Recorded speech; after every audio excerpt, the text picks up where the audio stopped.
ध्रुव तारे की कथा। राजा उत्तानपाद ब्रह्माजी के मानस पुत्र स्वयंभू मनु के पुत्र थे। उनकी सनीति एवं सुरुचि नामक दो पत्नियां थीं।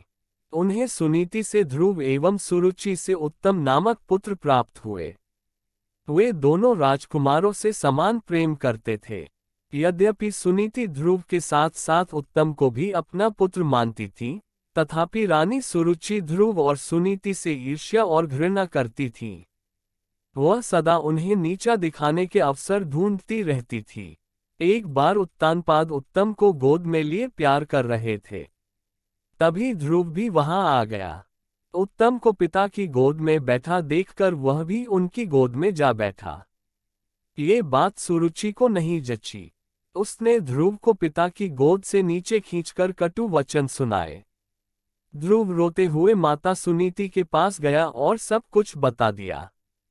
वह उसे समझाते हुए बोली, वत्स, भले ही कोई तुम्हारा अपमान करे, किंतु तुम अपने मन में दूसरों के लिए अमंगल की इच्छा कभी मत करना। जो मनुष्य दूसरों को दुख देता है, उसे स्वयं ही उसका फल भोगना पड़ता है। पुत्र, यदि तुम पिता की गोद में बैठना चाहते हो तो भगवान विष्णु की आराधना कर उन्हें प्रसन्न करो। उनकी कृपा से ही तुम्हारे पितामह स्वयंभू मनु को दुर्लभ लौकिक और अलौकिक सुख भोगने के बाद मोक्ष की प्राप्ति हुई थी। इसलिए पुत्र, तुम भी उनकी आराधना में लग जाओ। केवल वे ही तुम्हारे दुखों को दूर कर सकते हैं। सुनीति की बात सुनकर ध्रुव के मन में श्री विष्णु के प्रति भक्ति और श्रद्धा के भाव उत्पन्न हो गए। वह घर त्याग कर वन की ओर चल पड़ा। भगवान विष्णु की कृपा से वन में उसे देवर्षि नारद दिखाई दिए। उन्होंने ध्रुव को श्री विष्णु की पूजा आराधना की विधि बताए। ध्रुव ने यमुना के जल में स्नान किया और निराहार रहकर एकाग्र मन से श्री विष्णु की आराधना करने लगा। 5 महीने बीतने के बाद वह पैर के एक अंगूठे पर स्थिर होकर तपस्या करने लगा। धीरे धीरे उसका तेज बढ़ता गया। उसके तप से तीनों लोग कंपायमान हो उठे। जब उसके अंगूठे के भार से पृथ्वी दबने लगी, तब भगवान विष्णु भक्त ध्रुव के समक्ष प्रकट हुए और उसकी इच्छा पूछी।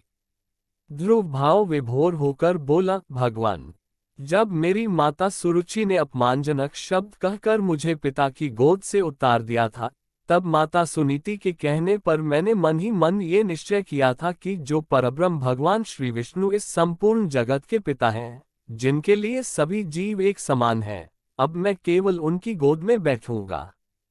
इसलिए यदि आप प्रसन्न होकर मुझे वर देना चाहते हैं तो मुझे अपनी गोद में स्थान प्रदान करें, जिससे कि मुझे उस स्थान से कोई भी उतार न सके।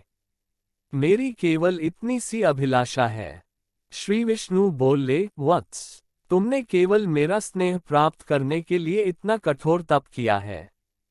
इसलिए तुम्हारी निस्वार्थ भक्ति से प्रसन्न होकर मैं तुम्हें ऐसा स्थान प्रदान करूंगा, जिसे आज तक कोई प्राप्त नहीं कर सका। ये ब्रह्मांड मेरा अंश और आकाश मेरी गोद है। मैं तुम्हें अपनी गोद में स्थान प्रदान करता हूँ। आज से तुम ध्रुव नामक तारे के रूप में स्थापित होकर ब्रह्मांड को प्रकाशमान करोगे। इसके आगे श्री विष्णु ने कहा, तुम्हारा पद सप्तर्षियों से भी बड़ा होगा और वे सदा तुम्हारी परिक्रमा करेंगे। जब तक ये ब्रह्मांड रहेगा, कोई भी तुम्हें इस स्थान से नहीं हटा सकेगा।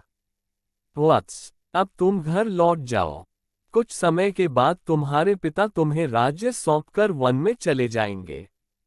पृथ्वी पर 36,000 वर्षों तक धर्मपूर्वक राज्य भोग कर अंत में तुम मेरे पास आओगे।